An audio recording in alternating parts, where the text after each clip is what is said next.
Yo, kembali channel gua. Oke, ya kita akan bahas mengenai ini adalah video dibalik kenapa Ruby Rose itu pisah dari Project Batwoman. Ya, jujur ini adalah series DC dimana ini sangat SJW parah, Pak. Dari awal yang mereka muncul aja itu udah SJW parah, Pak. Mohon maaf nih. Gue bukannya haters, gue bukannya apa-apa, tapi ternyata kenyataannya jadi gini. Series Batwoman dimana itu seriesnya nggak punya potensi sama sekali, dan itu Batman-nya dihilangin aja lah, nggak usah dimunculin lah. Kesel gua. Ilangin kemana juga nggak jelas, Pak. 3 season berjalan itu hanya menciptakan SJW-nya doang. Wanitanya tuh di feminisme banget, Pak. Mohon maaf loh. Yang pria-pria ini kayak nggak dianggap, udah dihilangkan semua. Jadi ini benar-benar series dimana hancur sih, mohon maaf nih. Makanya kita akan bahas mengapa alasan Ruby Rose keluar dari Project Batwoman. Dia udah mereveal beberapa waktu yang lalu. Oke, seberapa review dari gue.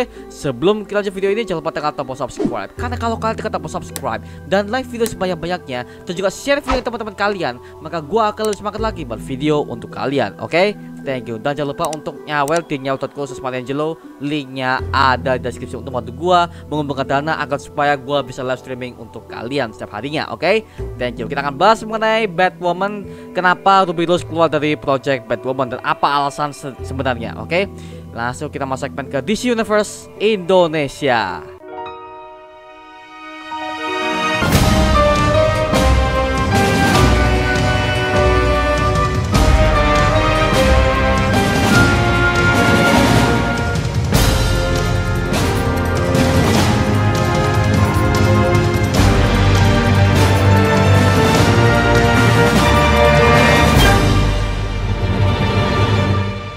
Yo, kita akan bahas mengenai alasan Ruby Rose kenapa dia itu keluar dari Project Batwoman. Bukan karena dia itu hanya beralasan tubuhnya cedera sehingga dia itu tidak bisa melanjutkan perannya lagi sebagai Batwoman, karena sebenarnya dia udah mengungkapkan ini setelah acara DC Fandom sudah dikeluarkan. Oke, jadi setelah acara DC Fandom udah ditayangkan, oke, si Ruby Rose langsung memposting ini di akun Instagramnya dia, di akun storynya dia. Oke, dan dia mereveal semua kebusukan Warner Bros, juga kebusukan dari produsernya dan juga showrunnernya siapa di balik Batwoman ini. Oke, yuk kita lanjut ke videonya. Jadi Ruby Rose langsung mengutarakan pendapatnya dia di Instagram story-nya mengenai apa saja kebusukan dari Warner Bros sebenarnya, dan juga apa dalangnya di balik kehancuran series Batwoman ini. Tapi kok masih lanjut aja.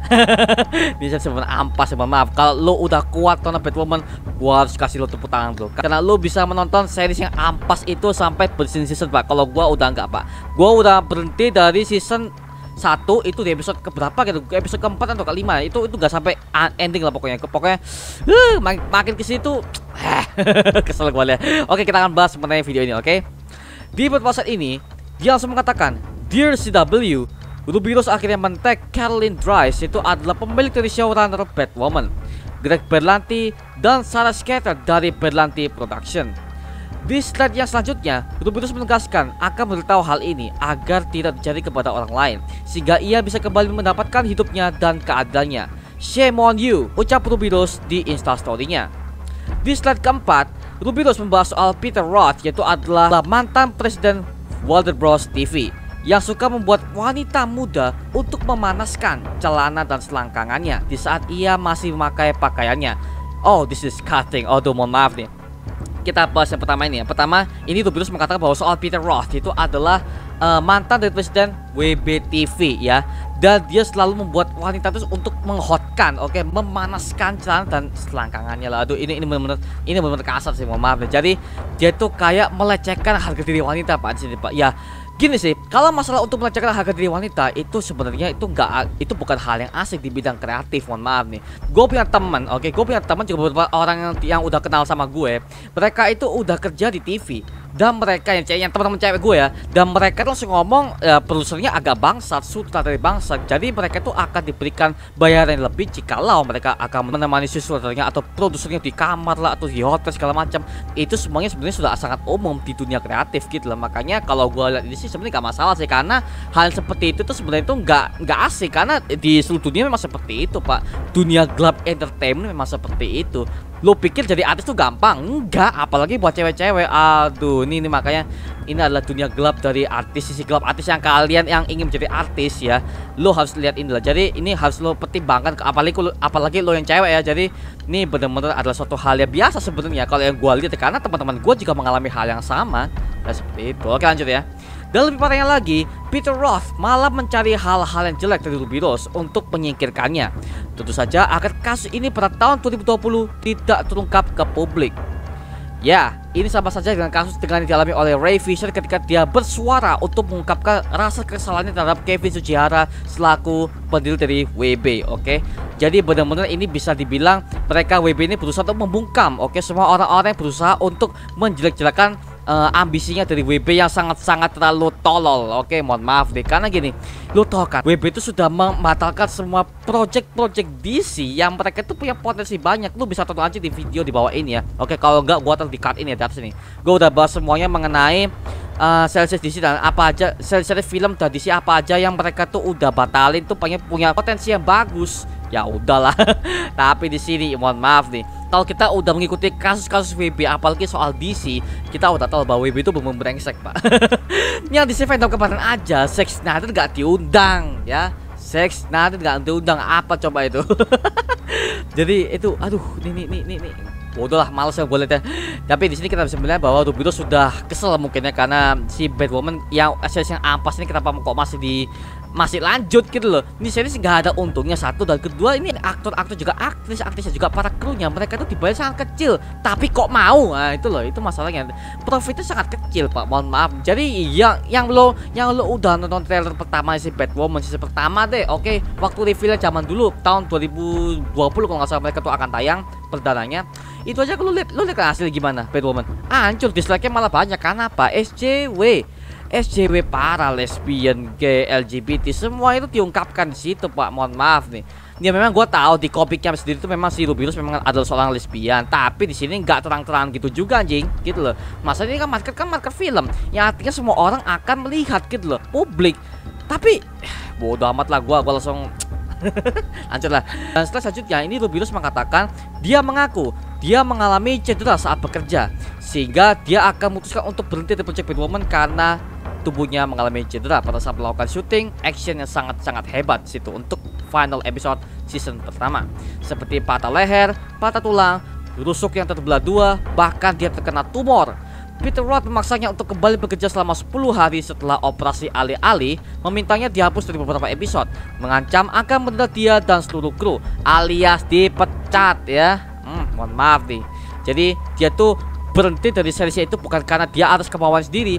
Dia udah kesel sama WB ya. Terus aduh, gue udah sakit-sakitan gini, gue udah kena cedera, kena tumor lagi, lu paksa gue untuk buat bekerja. Nggak bisa dong, nggak bisa. Mau nggak mau proyeknya harus dibatalin. Ya mau nggak mau, karena nih aktif sudah mulai bermasalah, Pak, gitu loh. Udah kecelakaan tapi lu hanya mementingkan duit, tapi lu nggak lihat ini kesehatan dari talent lu gitu loh. Jadi ini bangsat sih, mohon maaf nih, bangsat banget sih gitu loh. Apalagi soal tumor, mohon maaf, tumor nih, gua nggak bisa ngomong apa-apa kalau masalah soal penyakitnya di mana itu bisa membawakan kematian, Pak. Kanker, tumor, aduh itu ngeri banget, Pak. Jadi gua gak perlu dibahas. Tapi di sini kita bahas mengenai kebusukan WB. Peter Roth sendiri ya selaku adalah brengseknya di balik kehancuran WB ya. Ini tolol sih, mohon maaf nih. Dia udah tahu bahwa talentnya itu sudah mengalami sakit, cedera ya, oke, cedera serius lah. Bahkan Ruby Rose sempat ngomong, waduh, gue tuh nggak mau kerja lagi nih, gue tuh mau rehat dulu, oke, gue mau pulihkan kesehatan gue dulu. Jadi ya terpaksa proyeknya harus batalin dulu lah karena artisnya lagi bermasalah kok. Dari sini dilanjutin selama 10 hari. Itu pun scene-nya tuh juga pas dia syuting tuh banyak dihapus karena kekesalannya si Peter Roth terhadap si Ruby Rose. Karena Ruby Rose ini adalah satu-satunya aktris yang dia tuh berani speak up, kayak si Ray Fisher pada waktu pertama kali dia tuh melihat garapannya Joss Whedon yang sangat-sangat brengsek. Juga dia tuh pernah speak up soal kebusukan si Kevin Sugihara sebagai CEO Warner Bros. Oke, ini benar-benar kita bisa melihat bahwa WB itu udah bener banget. Sudah ada 2 orang yang berani speak up. Mohon maaf nih, udah 2 orang yang berani speak up di sini. Jadi makanya sebenarnya DCU itu kalau kita lihat di DC ya, DC Universe yang dipegang oleh WB, ini semakin hari semakin tolol sih. Mohon maaf nih. Ya gua tahu sih lu sebagai aktor, lu sebagai talent, lu nggak bisa ngomong apa-apa, tapi lu setidaknya lu berani speak up sehingga yang WB ini mereka orang para marketing udah tahu, wah WB ini bangsat. Mohon maaf nih, kalau gua bandingkan dengan Marvel meskipun mereka film-filmnya tuh penuh CGI dan juga menurut gua tuh sangat cringe ketika gua melihat, tapi mohon maaf, Marvel marketingnya jauh lebih bagus, lebih bersahabat dan juga untuk film-filmnya rapi, dan juga untuk dari segi marketingnya mereka, dari segi bisnisnya mereka tidak ada masalah sama sekali, kecuali ada masalah di mana si Black Widow kemarin, si Scarlett Johansson kemarin tuh ya, yang sempat itu menggugat ke Disney Plus ya, bahwa ya gitu-gitulah, lu bisa tahu berita seperti apa. Tapi jelas ini karena banget bahwa WB ini hanya mementingkan uang daripada memikirkan kesehatan dari para talent-talentnya. Oke, lu seharusnya tahu itu gagal, gak usah lu lanjutin anjing gitu loh. Makanya gini, ini bisa dibilang aduh gini. Lu sekarang gua tanya sama lu, gua tanya kepada pendengar setia gua, dan gua mau tanya kepada semua Mario booster yang menonton video ini. Oke, sekarang gua tanya, lu mending pilih mana antara lu milih Krypton scene ketiga atau Swamp Thing scene kedua, atau lu milih Batwoman tetap lanjut? Kalau gua milih Krypton dan Swamp Thing lah, mohon maaf nih, itu seharusnya nggak ada SJW-nya, nggak ada tuh, nggak ada. Di sini SJW malah dipertahankan sampai sekarang. Batwoman lu lihat aja sampai scene ketiga tuh nggak guna sama sekali, sampai bawa-bawa embel-embel film-film Batman, si Mad Hatter lah atau si Killer Croc, bodo amat lah anjir. Gua nggak nafsu pak liatnya, maksa banget tuh ceritanya. Aduh. Lanjut ya. Dan akhirnya Rubiros juga menjelaskan bahwa ketika ia ingin menghadiri acara Comic Con untuk mempromosikan pertunjukannya di Batwoman ini, mereka tidak membantunya dengan menyesuaikan jadwalnya. Kemudian mereka membuat video untuknya dan menyuruhnya menutupi bekas luka dari luka yang dia terima di lokasi syuting. Ditambah lagi, ada seorang kru mendapatkan luka bakar tingkat 3 di seluruh tubuhnya, termasuk wajah, adegan seks yang difilmkan tanpa persiapan, dan juga Rubiros yang pada saat dia syuting itu kecelakaan dan matanya hampir buta. Ini benar-benar bangsat sih, mohon maaf nih. Dari semuanya dia tuh udah menjelaskan bahwa showrunner Batwoman dari behind the scene aja tuh udah nggak beres pak. Dari scene pertama mereka tuh udah bener-bener apa ya, showrunner mereka tuh sangat-sangat ambisius untuk meluncurkan project Batwoman. Oke, tapi di sini ketika pembuatannya mereka langsung kesel karena si Pete Ward ini ya dia sebagai orang yang sebagai presiden WB ya udah bangsat juga sih gitu. Makanya ini bener-bener si Rubiros kayaknya kesel ya dengan dia menyatakan seperti ini. Artinya dia kan sangat dendam terhadap WB karena ya WB udah memperlakukan itu secara tidak adil. Setelah di Phantom itu akhirnya mungkin Rubiros pada saat dia nonton Batwoman yang udah dihadirkan di scene ketiga di Phantom kemarin ya, itu kan sempat muncul tuh panelnya, dia sempat kesel sih mungkin ya. Jadi langsung mengutarakan semuanya lah, dia udah ngancur WB lah, bodo amat lah. Gua selalu dengan Rubiros ya, gua dukung lo. Oke, kalau lo menonton video ini ya, Miss Rose, I salute you. Bagus. Jadi gue senang dengan orang-orang yang berani speak up gitu loh. Gue sangat benci banget dengan ada orang yang tertimpa masalah tapi dia nggak berani speak up. Kapan masalahnya kelar pak? Mohon maaf nih. Gue lebih mending langsung speak up pak. Mohon maaf, gue juga orang seperti itu. Kalau ada sesuatu hal yang nggak beres, apa masalah itu, apalagi masalah pekerjaan gue atau masalah itu, gue lebih mending speak up pak. Sumpah. Gua gak tangguh-tangguh pak, itulah Mario Angelo, itu adalah gua gitu loh. Jadi gua sempat kesel banget sih dengan pernyataan Rubiros tuh, bener-bener oh my god, WB bangsat sih gitu. Gua selalu dengan Rubiros yang berani banget lah untuk mengutarakan kekesalan dia meskipun ada di instastorynya doang. Tapi ini mending masih bagus ya, di tag lagi tuh WB-nya. Gitu. Dan selanjutnya tambahannya nih, gua mendapat informasi dari Nerdiverse ya. Nerdiverse ini juga menjelaskan bahwa showrunner Batwoman, Carlin Dries, ingin mereka, yaitu pemain dan kru, bekerja saat COVID-19. Di saat acara lain pada berhenti dulu syuting, si Carlin Dries hanya pergi ke lokasi syuting 4-5 kali dalam setahun. Dan juga, seorang aktor bernama Douglas Scott itu adalah pemeran dari ayahnya Rubiros, meneriaki dan menganiaya orang. Terus Rubiros menyebut Camrus Johnson itu adalah pemeran Luke Fox, seorang egomaniak yang tampaknya menyalahkan Rubiros karena bocornya info. Jadi gini, ada beberapa aktor, ada beberapa aktor yang berusaha untuk membela WB karena mereka tahu ini kan mereka lagi kerja kan, mereka syuting kan mereka lagi kerja. Kalau ada seseorang yang berusaha untuk speak up, otomatis mereka semua kru dan juga aktor-aktor ini kan mereka semua terancam. Karirnya terancam, bisa-bisa di show bahkan berhenti karena speak up-nya si Rubiros ini. Ngerti kalau maksudnya? Jadi bener-bener ini ada beberapa orang yang bisa dibilang tuh aduh tolol bisa. Dan gua tuh ngelihat untuk pemerannya si ayahnya Rubiros ya, si Douglas Scott ini, dia tuh dari awal dia tuh juga benar-benar orang yang brengsek pak gitu loh. Jadi yang dia perankan di series Batwoman memang brengsek. Di sini dia lebih brengsek lagi di dirinya sebenarnya di luar actingnya itu. Jadi benar-benar waduh gitu lah. Dan juga si Luke Fox ya, untuk pemeran Luke Fox gua nggak nyangkal di balik pembuatan Batwoman yang si pemeran Luke Fox itu adalah Camrus Johnson. Dia tuh adalah seorang egomaniak pak. Ya, egomaniac. Ya, gua tahu sih. Dia tuh di balik layar di scene-nya ketika si Luke Fox sama si Batwoman mereka tuh adalah rekan ya, rekan di episode-episode itu, tapi di sini di kehidupan nyata mereka tuh adalah musuh, Pak. Ya itulah namanya dunia perfilman seperti itu. Meskipun lu mempunyai chemistry antara aktor, tapi itu kan hanya sebagai pekerjaan, hanya sebagai profesionalitas, oke? Jadi di sini di luar situ itu benar-benar kelam sih, Pak, pembuatan filmnya. Terus ada debat cekcok sana sini, belum lagi lu ribut sama studio, belum lagi lu ribut sama produser dan saudara. Karena COVID-19 itu mereka gak di-delay syutingnya, malah lanjut terus. Jadi kesimpulannya yang kita bisa ambil di kasus ini adalah satu, WB bangsat. WB bangsat juga. Dan yang kedua, dua orang udah speak up, Ray Fisher pemeran Cyborg, juga si Ruby Rose pemeran Batwoman ya. Makanya kalau lu lihat sekarang Batwoman kan udah apa ya, saya udah monoton ya.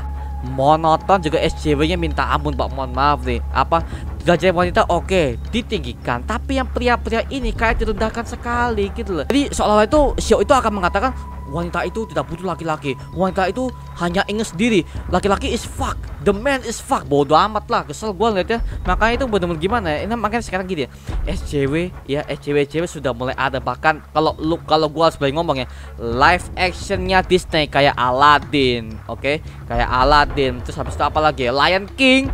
Astaga. Aduh, kesel ketika gue udah nonton Disney Plus. Aduh, gak jelas tuh. SJW-nya kelihatan banget sih. Cewek kok jadi sultan di Aladdin, bodoh amat lah gue. Kesel gue ngeliat, kamu jadi sultan gini-gini. Pak, gue kasih tahu nih, kita belajar sedikit ya dari Aladdin ya.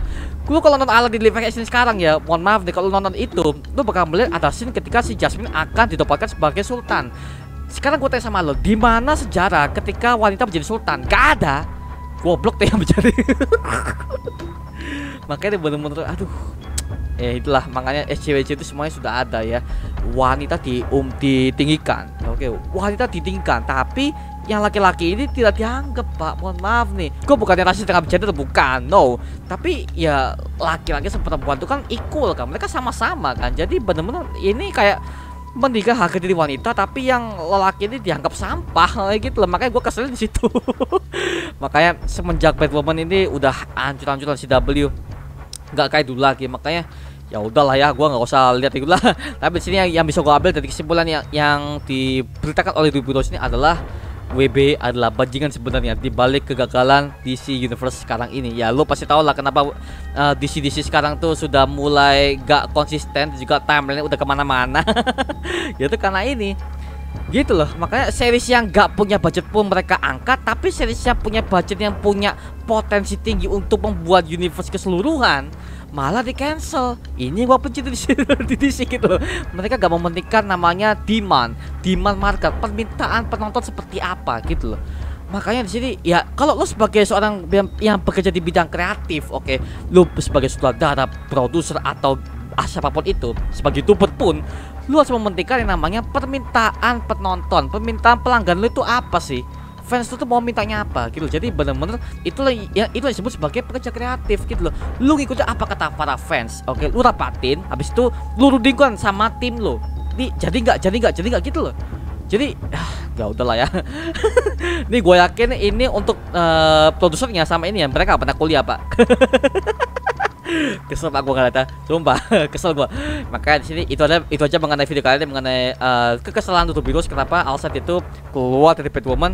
Jadi adalah kejujurannya dia, dan ini langsung diposting setelah acara DC Fandom ditayangkan pada tanggal 18 Oktober kemarin. Oke.